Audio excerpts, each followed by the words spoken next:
Peut-on vraiment faire la guerre pour de l'eau? Alors dans un précédent numéro, nous avons vu que la valeur de l'eau était liée à sa propreté, à son accès, aux usages qui en sont faits.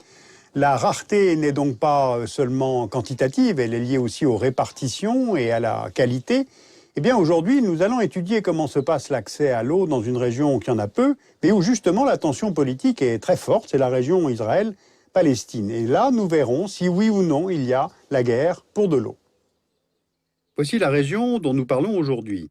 Sur cette carte, on peut repérer Israël, la Cisjordanie et la bande de Gaza, les deux territoires palestiniens, au nord le Liban, à l'est la Syrie et la Jordanie, au sud le Sinaï égyptien et l'Arabie saoudite, et entre ces deux pays, le golfe d'Aqaba, donnant sur la mer Rouge.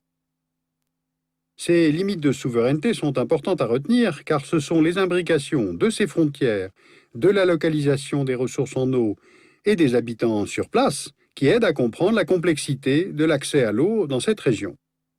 D'abord, si on considère la disponibilité en eau douce par État, exprimée en mètres cubes par personne et par an, on est en situation de confort lorsqu'on dispose de plus de 2500 mètres cubes par personne et par an.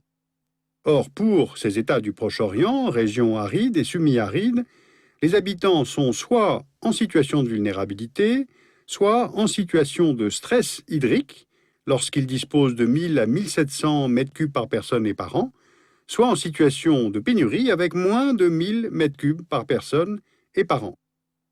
Il faut considérer deux types de ressources en eau ici. Les eaux de surface, c'est-à-dire les lacs et les fleuves, et les eaux souterraines, c'est-à-dire les aquifères.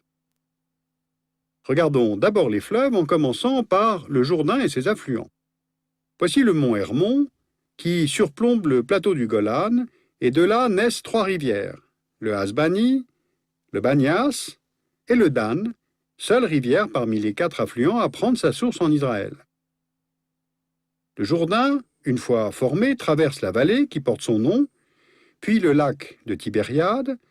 Ensuite, il est rejoint par le Yarmouk, qui prend sa source côté Syrie et forme une partie de la frontière syro-jordanienne, puis la frontière israélo-jordanienne jusqu'au Jourdain. Et à cause de nombreux prélèvements, le Jourdain devient ensuite un simple filet d'eau lorsqu'il rejoint son point bas dans la mer Morte, 250 km plus loin. Voilà donc la configuration hydrique régionale.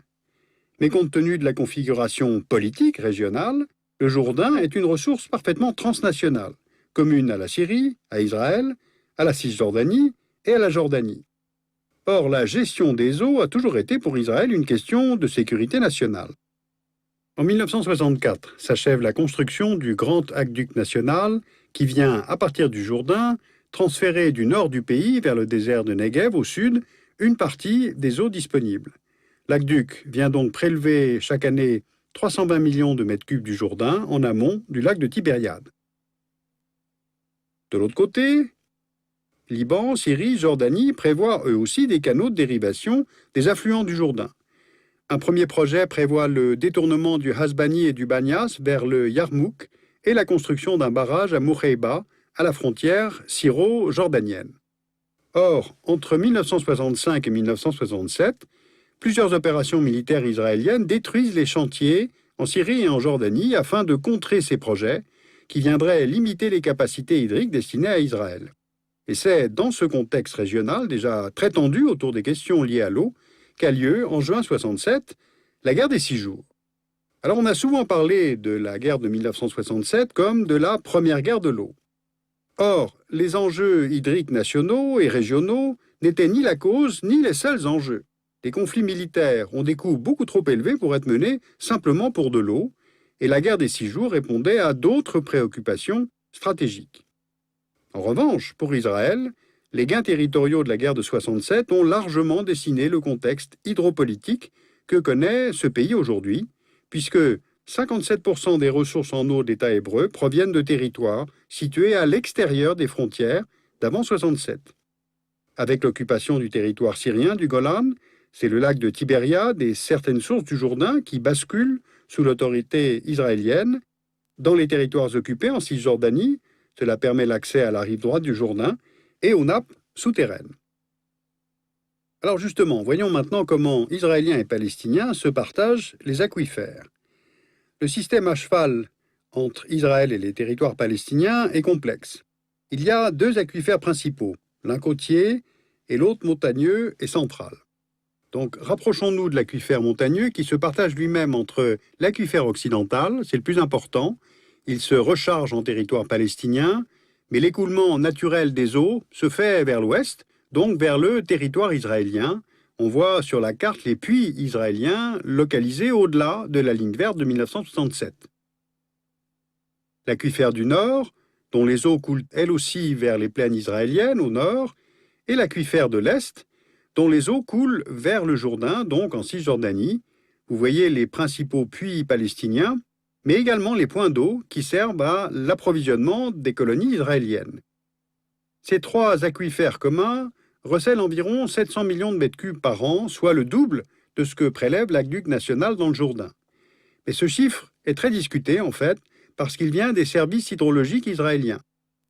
Les aquifères cisjordaniens sont gérés en partie par Mekorot, la compagnie hydraulique nationale israélienne. Donc cela veut dire que celui qui fait le calcul de la statistique est en même temps celui qui décide du partage. Donc certains estiment que la compagnie nationale israélienne, chargée de la gestion de l'eau, pourrait volontairement fournir des chiffres un peu plus bas que la disponibilité réelle, puisqu'après tout, il revient à l'État d'Israël de décider de la part de l'eau qui sera attribuée aux Palestiniens. De toute façon, les prélèvements effectués par les Palestiniens représentent 20% de ces ressources, les Israéliens ayant accès donc au reste. De plus, la construction ou la réparation des puits dans l'aquifère palestinien sont contrôlés et nécessitent une autorisation militaire spéciale. Regardons maintenant côté Gaza. L'aquifère côtier, commun à Israël et Gaza, dispose d'un total d'environ 500 millions de mètres cubes par an, dont 10% se retrouvent sous la bande de Gaza. Cette nappe est soumise depuis longtemps à des pompages excessifs. La rivalité politique entre le Hamas et le Fatah rend très difficile la bonne gestion de cette ressource. Et résultat, l'aquifère n'a pas le temps de se recharger, comme on dit. Il descend d'environ 15 cm par an. Les eaux sont de mauvaise qualité, de plus en plus salinisées, car la nappe est toute proche de la Méditerranée. Retournons sur un plan large de la région pour comprendre les répartitions. D'après le dernier rapport sur le développement humain des Nations Unies, consacré aux questions de l'eau, la consommation moyenne par an par habitant est de 60 mètres cubes pour les habitants vivant en territoire palestinien, 300 mètres cubes en Israël, 600 mètres cubes par habitant et par an pour la consommation des colons israéliens installés en Cisjordanie, et elle était d'environ 1000 mètres cubes pour les colons qui étaient installés à Gaza avant le retrait unilatéral de 2005. Voilà, on l'a compris, le partage des ressources disponibles est donc très inégal, malgré les négociations des accords d'Oslo de 1993 et 1995, signés entre Israël et les Palestiniens sous l'égide des États-Unis. L'organisme mis en place par les deux parties après Oslo, le Joint Water Committee, fonctionne mal, et les disparités sont importantes également pour les prix de vente de l'eau, comme on peut le voir sur ce graphique des tarifs appliqués en Cisjordanie. Alors évidemment, l'établissement de cette hiérarchie des consommations et des prix se fait en fonction du rapport des forces politiques entre Israéliens et Palestiniens et en fonction du projet économique. En Israël, 57% de ses ressources en eau sont consacrées à un usage agricole, 6% pour l'industrie et 37% pour les usages domestiques. Côté palestinien, la production agricole concentre environ 80% des ressources en eau disponibles. Donc, ne serait-ce que du point de vue de la consommation d'eau pour l'irrigation, Israël n'a pas vraiment intérêt à ce que l'économie palestinienne se relève et se développe, sans même parler d'un éventuel futur État palestinien qui remettrait inévitablement en question le partage des ressources hydriques gérées et exploitées actuellement par Israël. Autre élément qui accroît le clivage entre Israël et Palestine autour de l'eau, c'est le différentiel technologique. Un programme de construction d'usines de dessalement sur la côte méditerranéenne a été lancé en 2000. Aux usines existantes de Ashkelon et Palmachim s'est ajoutée en 2010 celle de Hadera. Hadera, c'est la plus grande usine de dessalement du monde. Elle fonctionne avec la technologie dite d'osmose inversée, qui est plus complexe technologiquement, plus chère à l'investissement, mais moins consommatrice d'énergie. Et puis, il y a le projet de Canal de la Paix, dont l'étude a été lancée il y a quelques années et qui cherche à réagir au constat suivant. La mer Morte, on le voit ici, a perdu 30% de sa superficie depuis 1960 et l'on prévoit sa quasi-disparition d'ici 2050. L'apport des fleuves de l'amont convergeant vers la mer Morte était à l'origine de 1350 millions de mètres cubes par an. Or, avec les prélèvements israéliens sur le Jourdain et syriens et jordaniens sur le Yarmouk, aujourd'hui, l'apport n'est plus que d'environ 300 millions de mètres cubes. Eh bien, le canal capterait l'eau de la mer Rouge, il serait long d'à peu près 180 km, et il irait reverser cette eau dans la mer Morte, après utilisation dans l'irrigation et des usines hydroélectriques, les bénéficiaires étant, s'ils parviennent à s'entendre, Israël, les territoires palestiniens et la Jordanie. Voilà, j'ai voulu vous montrer tout à la fois la gravité de la situation et les tensions qu'elle engendre, et en même temps, on voit bien que l'eau apparaît comme un révélateur de ces tensions, plus qu'un facteur de guerre en soi. En tout cas, dans ce Proche-Orient, chacune des parties liées au conflit sait bien que les questions hydriques sont tout à fait centrales pour le règlement du conflit israélo-palestinien. Et une fois encore, Israël peut peut-être proposer de passer de la tension à la coopération, du moins dans ce secteur-là, d'une part en augmentant les capacités de dessalement, quitte ensuite à vendre de l'eau, et deuxièmement en favorisant le projet de canal partant de la mer Rouge pour aller jusqu'à la mer Morte.